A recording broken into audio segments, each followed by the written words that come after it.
یہ پردے انتہائی خوبصورت تھے، چمکیلے چمکدار تھے، مگر ان کی رنگ جو تھی سیاہ تھی، چونکہ یہ عمدہ لیلن سے تیار کیے جاتے تھے۔ عمدہ لیلن جو اس وقت بنائی جاتی تھی، تیار کی جاتی تھی، ان سے یہ پردے بنائے جاتے تھے۔ اور ان پردوں کی جو مشہوری ہے یہ تقریباً اس وقت ملک سبا وہاں تک تھی، جتنے بھی افریقن جو کنٹری ہیں جس طرح اسرائیل کے ارد گرد ہیں، میڈل ایسٹ کے لوگ، ان کے تمام ملکوں کے اندر سلیمان کے محل کے اندر جو پردے تھے ان کی مشہوری جو ہے وہ عام تھی۔ تو یہ جو اسرائیل کی لڑکی ہے یہ اپنی سیاہ رنگت پر، یعنی کہ اپنے اوپر ہونے والے ظلم و ستم پر، اپنے اوپر ہونے والے ان تمام مصائب پر یہ نادم نہیں ہے، یہ بے دل نہیں ہے، یہ مایوس نہیں ہے، یہ گلے یا شکووں سے بری ہوئی نہیں ہے، اس کے برعکس یہ پر امید ہے، یہ خوش ہے، اور اس کا جو اعتماد ہے اس کے محبوب پر پورا ہے۔ اس کا یہ کامل یقین اور بھروسہ ہے کہ میرا جو محبوب ہے مجھے ان تمام تر مصائب، دکھوں اور تمام تر برے حالات میں سے ایک دن ضرور نکالے گا اور اپنے ساتھ مجھے لے جائے گا اپنے محل میں، ایک اچھی پرسکون جگہ کے اندر۔ اس لیے وہ اپنے ان حالات کے اندر خداوند اپنے محبوب کے ساتھ یہ پوری وفادار ہے۔ اس نے اس کی وفاداری کا انکار نہیں کیا، یہ اس کے انتظار میں ہے کہ ایک نہ ایک دن وہ ضرور آئے گا اور مجھے ان دکھوں میں سے، ان مصیبتوں میں سے، ان حالات میں سے وہ مجھے نکال لے گا اور مجھے اپنے ساتھ لے کے جائے گا۔ اور جو اس کا محبوب ہے وہ اس کی وفاداری کو دیکھ رہا ہے۔ اس کا جو محبوب ہے اس کے پیار کو، اس کی محبت کو، اور محبوب کے ساتھ جو اس کا اقرار اور وعدہ ہے اس کو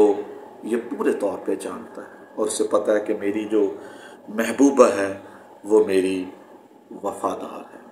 اور اس کی جو محبوبہ وہ کہتی ہے کہ میں سوتی ہوں پر میرا دل جاگتا ہے، میرے محبوب کی آواز ہے جو کھٹکھٹاتا اور کہتا ہے۔ اور اس کا جو محبوب ہے وہ بھی اس کی وفاداری کی تعریف کرتا ہے، وہ بھی اس کے پیار کی، اس کے محبت کی، اور محبوب کے ساتھ جو اس کا انس ہے اس کی تعریف کرتا ہے۔ اس کی وفاداری محبوب کے نزدیک جو ہے وہ قابل ستائش ہے۔ غزل و غزلات کی کتاب اور اس کا جو 6واں باب ہے اس کی 4 آیت میں لکھا ہے، اے میری پیاری تو تریزا کی مانند خوبصورت ہے، یروشلم کی مانند خوش منظر اور علم بردار لشکر کی مانند مخیب ہے۔ اب جو محبوب ہے وہ بھی پیچھے نہیں ہے، وہ اس کی وفاداری کا اقرار کرتا ہے کہ میری جو محبوبہ ہے وہ میری وفادار ہے، وہ میرے نام سے پیچھے نہیں ہٹی، اور یہ سارا ظلم و ستم وہ میرے نام کی خاطر سہ رہی ہے، اس لیے کہ اس کی جو نسبت ہے میرے ساتھ ہوئی ہے، اور یہ سارا جو سلوک اس کے ساتھ کیا جا رہا ہے یہ اس نسبت کی بنیاد پہ ہے جو وہ محبوب کے ساتھ ہے۔ تو اس کا محبوب اس کے لیے خوش ہے، راضی ہے، اور اپنی محبوبہ کی خوبصورتی کی تعریف کرتا ہے، وفاداری کی تعریف کرتا ہے۔ تو آج کلیسیہ پاکستان جو کہ خداوند کی ایسی ہی محبوبہ ہے، ایسی ہی پیاری ہے، وہ ان ظلم و ستم کا شکار ہے، عزاثانیوں کا شکار ہے۔ آج ہر مسیحی اس ڈر اور خوف میں ہے۔ میں آج اس ویڈیو کے ذریعے آپ کو یہ پیغام دینا چاہتا ہوں، یہ بات آپ کے گوش گزار کرنا چاہتا ہوں کہ وفاداری کا وقت آ چکا ہے۔ ہم نے ان حالات کے اندر اپنے محبوب کے وفادار رہنا ہے، اور یہ ناروا سلوک جو ہے، یہ جو ظلم و ستم ہے، ستم ظریفی جو ہے، یہ اسی محبوب کی نسبت کی وجہ سے ہے کہ ہماری جو نسبت ہے وہ محبوب سے ہوئی ہے، خداوند یسوع مسیح سے ہوئی ہے۔